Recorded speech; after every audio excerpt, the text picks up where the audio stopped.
Hello friends, आप सभी लोगों का स्वागत है इंजीनियर्स आईक्यू के इस प्लेटफॉर्म पर। आज हम लोग बात करेंगे कार्बन स्टील। 2 मिनट में मैं आप लोगों को बताऊंगा कि कार्बन स्टील का जो क्लासिफिकेशन है वो क्या है। और अगर आप जूनियर इंजीनियर आरआरबी जेई की तैयारी कर रहे हैं तो भाई इसमें से एक क्वेश्चन जरूर आता है मटेरियल साइंस पर। तो सबसे पहले मैं अगर आप लोगों को बताऊं तो जो हमारी कार्बन स्टील है ना वो 3 पार्ट में डिवाइड होती है। पहली होती है लो कार्बन स्टील। अब ये लो कार्बन स्टील को हम लोग माइल्ड स्टील भी कहते हैं। कभी कभी ऐसे भी क्वेश्चन आता है कि mild steel is also known as, तो आपको ये पता होना चाहिए कि ये होती है लो कार्बन स्टील। बहुत सारे लोग कंफ्यूज हो जाते हैं, वो सोचते हैं माइल्ड स्टील है मतलब माइल्ड कार्बन होगा, इसका मतलब मीडियम कार्बन स्टील है, लेकिन ऐसा नहीं है। तो एक क्वेश्चन तो आपका यहां से तैयार हो गया ये। फिर अब अगर मैं इसके बारे में बात करूं तो ये लो कार्बन स्टील होती है। ये alloy of iron and carbon है, ठीक है। अच्छा, इसमें कार्बन का जो परसेंटेज है वो कितना होता है, तो ये बात ध्यान में रखिएगा कि 0.05% से लेकर के ये आपका 0.15% तक का इसमें कार्बन का कंटेंट होता है फॉर डेड माइल्ड स्टील। ठीक है, यानी अगर इतना है तो आप ये स्टील कौन सी होगी, ये होगी डेड माइल्ड स्टील। ठीक है। और अगर इसमें आपका कार्बन परसेंटेज 0.15% से 0.3% तक होता है तो ये होती है कौन सी आपकी, ये होती है आपकी लो कार्बन स्टील, जिसे हम कहते हैं माइल्ड कार्बन स्टील। तो ये चीज आप लोगों को समझनी है, ठीक है। कि मैं यहां पे थोड़ा सा बता भी देता हूं, एक सेकेंड।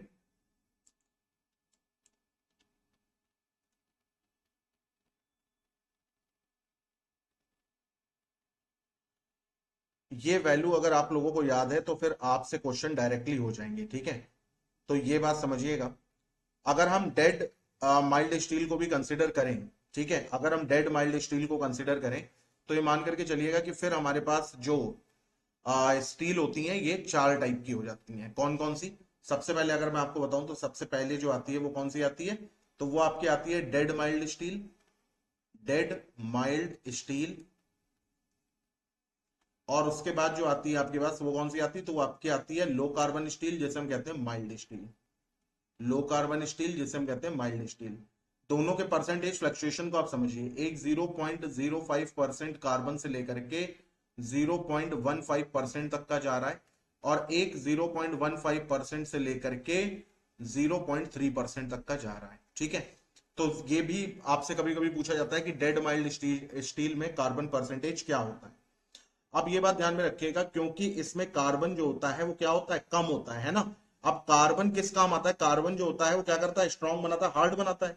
तो क्योंकि कार्बन की परसेंटेज कम है तो इसलिए जो डेड माइल्ड स्टील है ये क्या होती है, ये डक्टाइल होती है। क्यों? क्योंकि इसकी हार्डनेस कम है। हार्डनेस कम है तो ये कैसी होगी, डक्टाइल होगी, थोड़ी सॉफ्ट होगी नेचर में। और इससे वेरियस कंपोनेंट जैसे शीट हो गई, स्ट्रिप हो गए, वायर हो गए, रॉड हो गए, ये सारी चीजें बनाते हैं। इनको पकड़ के आप हाथ से ही मोड़ सकते हो या थोड़े बहुत ही मतलब इनमें क्या होती है, स्ट्रेंथ होती है। लेकिन जो माइल्ड स्टील होती है वो क्या होती है, वो भी सॉफ्ट और डक्टाइल है। तो याद रखिएगा डेड माइल्ड स्टील और माइल्ड स्टील ये दोनों क्या है, सॉफ्ट एंड डक्टाइल है। क्यों?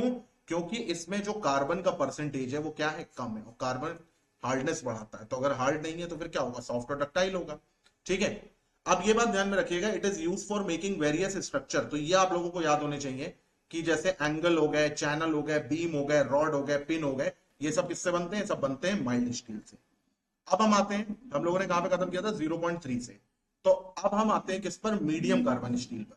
मीडियम कार्बन स्टील में कार्बन परसेंटेज क्या होता है, तो ये होता है आपका 0.3% से लेकर के 0.8% तक का, ठीक है। तो ये तो कार्बन परसेंटेज हो गया।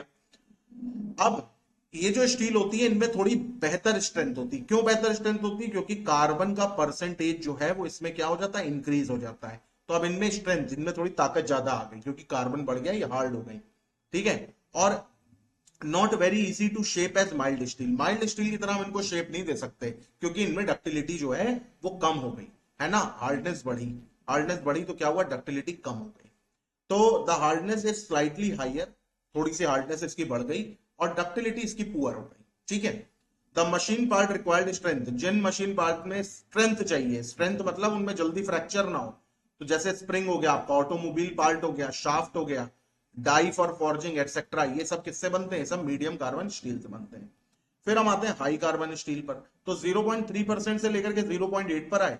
अब हम आएंगे किस पर, 0.8 से लेकर के 1.5 यानी 1.5% तक का अगर क्या है 1.5% तक का अगर कार्बन परसेंटेज है तो इसका मतलब क्या हो जाएगा, ये हाई कार्बन परसेंटेज में आएगा, जिससे कार्बन इसको क्या देगा, हार्डनेस देगा और स्ट्रेंथ देगा मेटल को, यानी अब ये ठोस हो गया है। तो इससे अब हम क्या बनाएंगे, इससे भाई अब हम बनाएंगे टूल्स, है ना, टूल्स। तो टूल जैसे हो गए चिजल, हैमर, हैमर का बहुत बार पूछा जाता है, फिर हो गया डाई, फिर आपका हो गया punches, brooches, reamer, drill, drill का भी क्वेश्चन आता है बहुत बार। तो मशीन पार्ट जैसे स्प्रिंग हो गया, मैंड्रल हो गया, या सिमिलर जिसमें हाई स्ट्रेंथ और हार्डनेस की जरूरत है। ठीक है। अब एक बात ध्यान में रखिएगा कि इतनी सारी चीजें होने के बावजूद भी कुछ लिमिटेशन होती है कार्बन स्टील में, क्या कि इनकी हार्डनेबिलिटी जो होती है वो लो होती है, low corrosion and oxygen resistance, इनमें ऑक्सीजन और कोरोजन रेजिस्टेंस कम होता है। ठीक है। और major loss of hardness on tempering, tempering करने पर मेजर लॉस ऑफ हार्डनेस आता है। ठीक है। तो ये हम लोगों ने यहां पर बात करी कार्बन स्टील के क्लासिफिकेशन पर। एक स्टील का क्लासिफिकेशन मैं और आपको इसी लेक्चर में बताऊंगा, और वो क्या है, वो है आपका कि डिग्री ऑफ ऑक्सीडेशन पर, डीऑक्सीडेशन पर, डिग्री ऑफ डीऑक्सीडेशन पर हम क्या करते हैं, स्टील को 3 टाइप्स में बांटते हैं। पहला कौन सा होता है, पहली होती है किल्ड स्टील, नाम से ही आपको लग रहा है कि ये किल्ड स्टील है, यानी मरी हुई स्टील है। फिर दूसरी होती है सेमी किल्ड स्टील। ठीक है। दूसरी कौन सी होती है, दूसरी होती है सेमी किल्ड स्टील। और तीसरी हमारी जो होती है वो रिम्ड होती है। तो रिम्ड पे क्वेश्चन बन सकता है, क्योंकि बहुत कम बार रिम्ड पे क्वेश्चन बना है। ठीक है। तो इसके बारे में जरा जानते हैं। तो in most of the steel making process reaction between carbon and oxygen take place. ठीक है। जैसे आप स्टील बनाएंगे तो स्टील का मतलब ही है कार्बन, और आप क्या करेंगे भाई, आयरन और कार्बन के परसेंटेज को ऊपर नीचे करेंगे। तो कभी कभी ऐसा होता है कि कार्बन और ऑक्सीजन के बीच में रिएक्शन होता है, तो बहुत जरूरी होता है कि हम क्या करें, ऑक्सीजन को हटाएं, ताकि कोई गैस इवोल्यूशन, भाई कार्बन के साथ वो करेगी तो क्या हो जाएगा, सीओ बनाएगी, है ना, कार्बन ऑक्साइड। तो ऐसा कुछ ना हो, क्योंकि no gas evolution take place during solidification. तो सबसे पहली जो होती है वो होती है किल्ड स्टील। किल्ड स्टील क्या होती है, तो एक कंप्लीटली डीऑक्सीडाइज होती है। इसका मतलब इसमें कोई भी ऑक्साइड नहीं है। ठीक है। No gas evolution during solidification, solidification of such steel do not give gas porosity और ब्लो होल्स। दूसरी होती है कौन सी, तो दूसरी होती है सेमी किल्ड स्टील। इसमें क्या होता है, इसमें incomplete deoxidize steel containing some amount of oxygen, इसमें बिल्कुल 0% है, इसमें कुछ परसेंट ऑक्सीजन होती है, जो कि सीओ यानी कि कार्बन ऑक्साइड बनाती है, कार्बन मोनोऑक्साइड बनाती है during solidification. This practice of lesser deoxidation is generally adopted for plain carbon steel. ये जनरली ये टेक्निक अडॉप्ट करी जाती है किसके लिए, प्लेन कार्बन स्टील के लिए। अब तीसरी, और ये बहुत इंपॉर्टेंट है, तो इसको भी एक बार देख लो, रिमिंग स्टील क्या होती है, तो ये पार्शियली डीऑक्सीडाइज और non deoxidise low carbon steel होती है। ये इंपॉर्टेंट है। ये क्या होती है, पार्शियली यानी कि आधी डीऑक्सीडाइज या आधी non deoxidise low carbon steel होती है, evolving sufficient CO during solidification. इसमें सरफेस फिनिश भी जो होता है वो अच्छा। तो ये एक छोटा सा वीडियो था जिससे मैंने आप लोगों को ये चीज बताई। इसमें अगर आप ये लेक्चर पूरा देख लोगे, मुश्किल से कितने मिनट का होगा, 2 3 4 मिनट का होगा, तो आपको ये समझ में आ जाएगा low carbon steel, medium carbon steel, high carbon steel क्या होती है। ठीक है। और एक मैंने आपको और बता दिया यहाँ पर, वो होती है क्या, वो होती है आपकी डेड माइल्ड स्टील। ठीक है।